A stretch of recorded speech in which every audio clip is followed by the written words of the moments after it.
ನಮಸ್ಕಾರ ಸ್ನೇಹಿತರೆ, ಸುಪ್ರೀಂ ಕೋರ್ಟ್ನಿಂದ ಮಹತ್ವದ ಆದೇಶ. ದರ್ಶನ್ ಬೇಲ್ ಕ್ಯಾನ್ಸಲ್ ಹಾಗೂ ಸಹ 7 ಆರೋಪಿಗಳ ಬೇಲ್ ಕ್ಯಾನ್ಸಲ್ ಮಾಡಿದ ಸುಪ್ರೀಂ ಕೋರ್ಟ್.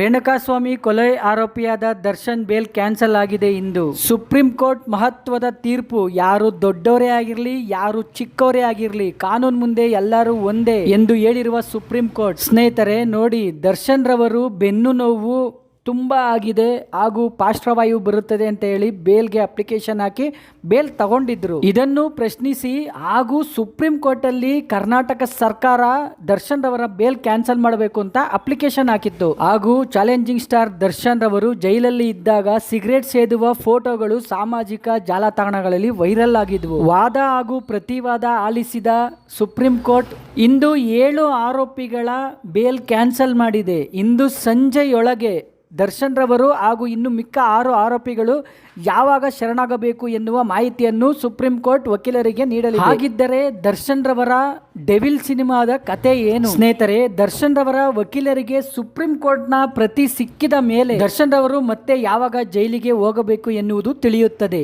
ಸ್ನೇಹಿತರೆ ನೋಡಿ, ದರ್ಶನ್ ರವರಿಗೆ ಒಂದು ರೀತಿ ಅವರ ಫ್ಯಾನ್ಸ್ಗಳೇ ವಿಲನ್ನು. ಯಾಕಪ್ಪ ಅಂದರೆ ನೋಡಿ, ಇಲ್ದಿರೋ ಪಲ್ದಿರೋ ಕೆಟ್ಟ ಪದಗಳಲ್ಲಿ ಇವರೆಲ್ಲ ಕಮೆಂಟ್ ಮಾಡ್ತಾನೆ ಇರ್ತಾರೆ. ಇದನ್ನ ಕೂಡ ಸುಪ್ರೀಂ ಕೋರ್ಟ್ ಪ್ರಶ್ನಿಸಿದೆ. ಸ್ನೇಹಿತರೆ, ಸದ್ಯಕ್ಕೆ ದರ್ಶನ್ ರವರಿಗೆ ಜೈಲೇ ಗತಿ.